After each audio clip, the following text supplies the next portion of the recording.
Hoje a gente vai falar de MCP e como que você pode ter acesso do que eu chamo de terceira onda, e é um mercado que pode chegar a 2,5 bilhões de dólares. Só que antes da gente falar um pouco mais como que funciona o MCP, as oportunidades e como que você pode navegar nessa terceira onda, vamos primeiro fazer um histórico de como que foi a evolução até aqui, até chegar no que eu já comentei da terceira onda. Primeiro, tudo começou lá em 2021, lá em 2022, com a OpenAI, criando então um LLM. E o que são os LLMs? São os Language Large Model, que são modelos de inteligência artificial que são especializados em chat, conversar com seres humanos. Mas você pode ver que aqui, nessa primeira onda, nessa primeira evolução, ele está desconectado, ou seja, ainda havia uma necessidade de sim, beleza, tenho aqui um agente, tenho aqui um LLM e ele só interage, digamos, com um ser humano que seria eu. Depois surgiu o que eu chamo de segunda onda, que é exatamente a evolução da possibilidade de você conectar ferramentas dentro dessa LLM, fazendo com que eu pudesse dar um comando, falar com o LLM e então ele iria lá, obviamente, iria executar aquelas tools. E essas tools podem ser as mais variadas possíveis, desde comandos aí do Google Drive, do Google Docs, pode ser também coisas de servidor. Só que logo que entrou o MCP, que é um novo protocolo, as coisas mudaram bastante. Mas antes da gente entrar e falar um pouco mais de detalhes práticos, já que eu vou dar alguns direcionamentos práticos aqui para você, deixa eu só mostrar para você primeiro como que é a arquitetura e por que ela é totalmente diferente da arquitetura já focada de tools. Primeiro, o MCP, ele deve ser constituído por duas peças, digamos, chave, que é o cliente e o servidor. Agora, com esse servidor, eu tenho a possibilidade de conectar, então, vários serviços, que podem ser desde serviços de API, como, por exemplo, Google Maps, servidores web, arquivos. Aqui a gente pode colocar banco de dados, ou seja, eu posso colocar um banco de dados para trazer informações da minha empresa diretamente. E esse MCP Server, ele é, digamos, um canal, um fluxo, que ele vai conseguir, então, dentro de um protocolo comum, trazer as informações, fazendo com que eu não tenha mais que me preocupar tanto conectando os meus agentes diretamente a esses serviços. Digamos, no sentido de se preocupar como que funciona aquele protocolo, questões de segurança, senha, conexões e tudo mais.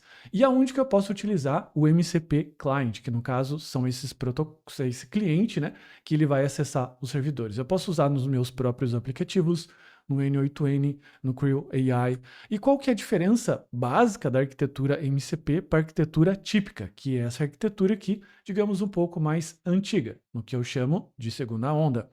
É então essa possibilidade que antes, nessa arquitetura, o meu agente de IA, ele se conectava diretamente ao meu, digamos, serviço. E olhando um pouco mais na prática, essa é uma arquitetura típica de um agente de AI N8N, em que aqui debaixo eu vou colocando as minhas tools. E para ilustrar, eu coloquei duas tools, que basicamente são tools que utilizam o calendário do Google Docs. Um para listar os meus eventos e o número 2 para criar eventos. E como que funciona? Eu posso conversar com esse cara e ele vai, então, ao entender, disparar os dois tipos de ação, seja listar ou criar. Então, se eu perguntar, por exemplo, quais são os meus compromissos do dia, ele vai na função de listar, e se eu pedir para ele, olha, grava um evento para mim ao meio-dia como um almoço importante, ele vai então disparar essa tool. Mas como eu disse, na arquitetura MCP, que é a arquitetura, digamos, mais nova, o que eu teria? Então, um MCP Server, que agora ele pode canalizar o que eu preciso. Sendo assim, o MCP Server ficaria basicamente, comparando com esses dois exemplos, isso daqui, um MCP Client que controla o meu Google Calendar. Ou seja, eu posso ali eventualmente listar, eu posso eventualmente criar. Claro que aqui não é só exatamente um nó, mas é só para você entender que esse cara aqui ele pode concentrar mais de uma ferramenta e eventualmente até mais de uma ação. E com isso, eu tenho essa possibilidade, então, de criar e integrar muitos tipos de serviço, tanto serviços que rodam local, quanto serviços que rodam remoto. E se você já é um desenvolvedor, talvez você já tenha visto esse filme antes, chamado GraphQL, ou então REST API. E isso daqui, basicamente, seria uma evolução, principalmente do GraphQL. Agora, quais seriam as vantagens que eu percebo, além de todas as outras, as principais, que é a minha opinião? A especialização. Porque quando você traz esse contato direto com o N8N, por exemplo, ou seja, se eu preciso aqui entender de todos os detalhes dessa tool, isso faz com que eu não consiga, digamos, dar tanta atenção a isso e às vezes o uso fica até difícil. De modo que, se eu eventualmente agora delego para um server que é uma API que faz essa parte para mim, basta eu então fazer uma chamada. Além do contexto de segurança, porque agora as minhas credenciais não ficam mais no N8N e eu posso abstrair isso, e claro, isso abre um novo mercado, que é aquilo que eu disse para você, de alguma coisa estimada entre 1,2 a 2,5 bilhões. Quem estimou isso daqui? Foi um cara chamado Cláudio, ou o Cloud AI. Então eu coloquei aqui um prompt falando, considerando gestores, e ele simulou aqui algum número. Claro que isso daqui é só alguma coisa ainda muito estimada, mas dá para ter uma noção baseado nos contextos anteriores, que foi o que o Cloud mediu, onde você teve então o GraphQL, a RESTful API, e isso traz uma gama de oportunidades, não só para gestores de automação, porque agora você vai conseguir delegar para alguém muito mais especializado e tirar essa dor de cabeça para você.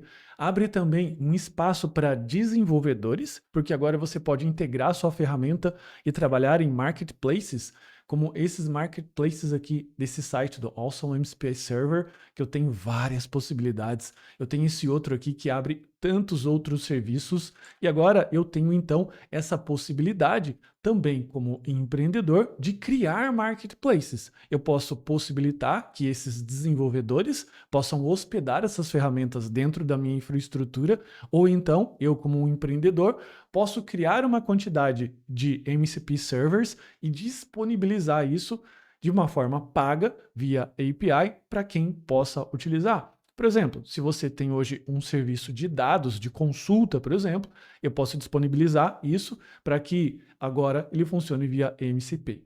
Ok? E quem já integra, quem já faz isso? Bom, o Cloud Desktop foi ele que fez primeiro, porque, enfim, essa proposta do MCP foi lançada a partir da Anthropic. Já temos aqui o Node para N8N, que no caso é esse Node aqui, que todo mundo está utilizando, o N8N Nodes MCP, que é um Node de comunidade, em que você instala ele dentro do seu N8N, e ele faz essa possibilidade de você conectar clientes aqui, conectar com servidores. É claro que aqui é só um vídeo opinativo, exploratório dessa novidade, mas logo nos outros vídeos a gente já vai começar a explorar principalmente essa possibilidade agora que eu tenho de criar um server e ainda utilizando outras linguagens de programação. Isso faz com que, de novo, eu abra então um leque de oportunidades caso você queira trabalhar em um desses aspectos aqui, ok? E como que eu gostaria, como que eu posso começar? Como eu disse, isso ainda é um mercado muito novo, é o que eu estou chamando de terceira onda, e, sinceramente, se você é um cara empolgado, emocionado, assim como eu sou, com essas novas tecnologias, você já pode começar agora mesmo. Só que com alguns cuidados. É uma tecnologia nova, por isso eu não jogaria totalmente fora a ideia de se trabalhar com tools da forma que eu estou trabalhando, mas eu criaria uma versão 2.0 do meu agente, da minha automação, do que é que você esteja fazendo, possibilitando então esse tipo de integração. Porque experiências passadas, como o próprio Cloud aqui traz do GraphQL e do REST API, são coisas que evoluíram muito rápido ao longo de 1, 2 e até 3 anos. Então pode te colocar numa posição privilegiada do que eu chamei aqui da terceira onda. Então, digamos, se você perdeu a primeira onda, se você, digamos, demorou um pouco mais para iniciar no mundo da inteligência artificial, digamos, você já entrou na segunda onda, cara, tá nascendo totalmente diante dos nossos olhos um novo mercado. totalmente novo e que está fazendo com que agora você tenha essa possibilidade de trabalhar em todas essas frentes e mais frentes, é claro que eu não consigo mapear aqui, porque, enfim, eu tenho uma visão bastante limitada de um todo. Beleza? Então, isso daqui é um vídeo bastante exploratório, só para você entender um pouco desse mercado, de todas essas possibilidades e o quanto isso está caminhando e o quanto você deveria estar animado, principalmente para começar a aprender. E se você quer começar a aprender e entrar joga nesse mercado, porque a gente já vai atualizar todo esse conteúdo, clica aqui nos links das descrições para que você já possa começar dentro da nossa comunidade e já receber o conteúdo de MCP, Server, Clients e aprender a criar as suas automações que controlam tudo isso. Um forte abraço, até a próxima.